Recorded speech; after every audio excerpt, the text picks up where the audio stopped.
In addition to EC, a number of other comic book publishers managed to sidestep the Comics Code by publishing the same material the code deemed objectionable in magazine format. Warren was perhaps best known for this, publishing Creepy and Eerie as magazines rather than comic books. This highlights one of the many absurdities of the Comics Code itself. For the most part, comic books and magazines were available in the same place, namely newsstands.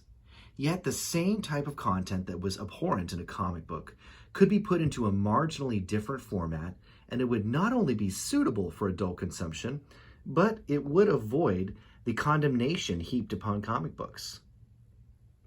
Getting back to the underground comic scene, these comic books were as much evocative of the ideals of the counterculture of the 60s as the music of the time period was.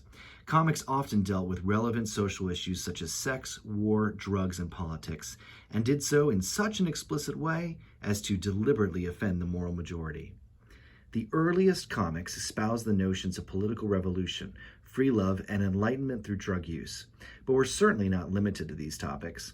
Underground comics were sold exclusively to adults, and the artists had absolute freedom in their subject matter, as they catered to no comics code and didn't bother with traditional methods of distribution, instead delivering their works by hand via head shops or non-traditional means. Visionaries such as Robert Crumb, Gilbert Shelton, Dennis Kitchen, and Art Spiegelman expanded the boundaries of what was acceptable as comics art and showed how versatile and powerful the comic book medium could be. Throughout the course of the underground comics revolution, which ran from about 1967 to 1975, a great diversity of artists from both genders and various ethnic backgrounds contributed their unique individual visions, broaching every imaginable subject. The vast freedom celebrated by the underground comic scene led to the reemergence of the horror genre in the early 1970s. Horror comics had been dormant since the inception of the Comics Code. Paying homage to their EC predecessors, comics artists produced a multitude of horror comics. These new horror books also achieved a new level of explicitness in their content. Rather than hint at a gruesome scene, the act would simply be shown in the panel. The spirit of EC was also preserved in the fact that these underground horror books placed emphasis on plot and dark humor. One of the great flaws of the underground movement was that comics were often very sexist in nature. Robert Crumb, in particular, was known for his misogynistic tendencies, despite his brilliance. The comics creators were predominantly male, and women were usually discouraged from taking anything but a backseat role in producing comic books. In response to this, a number of female artists and writers had a revolution of their own within the underground.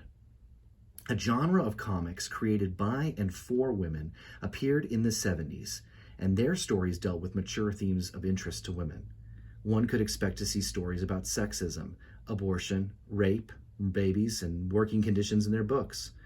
Protest against the exclusion of women thus far by the comics movement, and works that parodied and scoffed at the mainstream, male-dominated comic book industry were common as well.